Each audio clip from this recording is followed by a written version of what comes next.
अॼु असां सुजावल जे ॻोठ अब्दुल मजीद चौहान में बीठा आहियूं, जिते ॻोठ अब्दुल मजीद चौहान गर्ल्स प्राइमरी स्कूल आहे।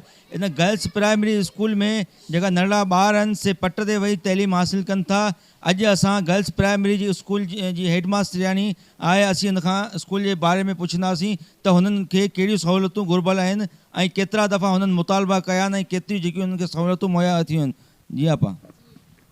जीअं त इहो असांजो स्कूल 2002 खां जीअं हलंदड़ आहे तीअं 2023 ताईं इन ई पोज़ीशन में आहे ऐं इहो हलंदो अचे। ऐं असां इलाही माना दरख़्वास्तूं कयूं आहिनि, मथे चढ़ाई पाए अधा उमिरि वारनि खे उन्हनि खे सभिनी इहे त असांखे असांजी टीओ साहिबा खे चयल आहे त असांखे फर्नीचर ॾिनो वञे ऐं असांजा ॿार तक़रीबन पट ते वेही तइलीम हासिल करे रहिया आहिनि ऐं का बि सहूलियत न आहे। लेडीज़ स्कूल जे हुअण बावजूदि असांखे वॉशरूम बि न आहे ऐं असांखे फर्नीचर पूरो ॾिनो वञे जीअं असीं बच्चनि खे सुठी तइलीम ॾेई सघूं।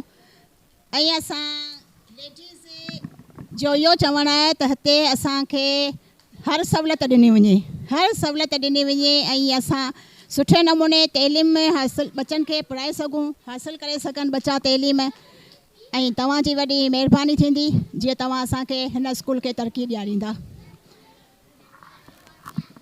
जी हाँ, स्कूल जी जेका हेडमास्टराणी साहिबा हुई उन असांखे ॿुधायो त हिन स्कूल खे जेको आहे सो 2002 खां जेको आहे सो उनखे तइमीर थियो आहे। इन में फर्नीचर जी खोट आहे, इन में दरियूं दरवाज़नि जी खोट लॻी पई आहे।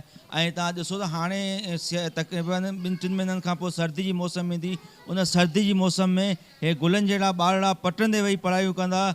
ऐं आपा जिन निगरान हुकूमत खां मुतालबो कयो आहे त जल्द खां जल्द हिन स्कूल खे फर्नीचर फराहम कयो वञे। कैमरा टीम सां गॾु इमरान अली, इबरत न्यूज़, सुजावल।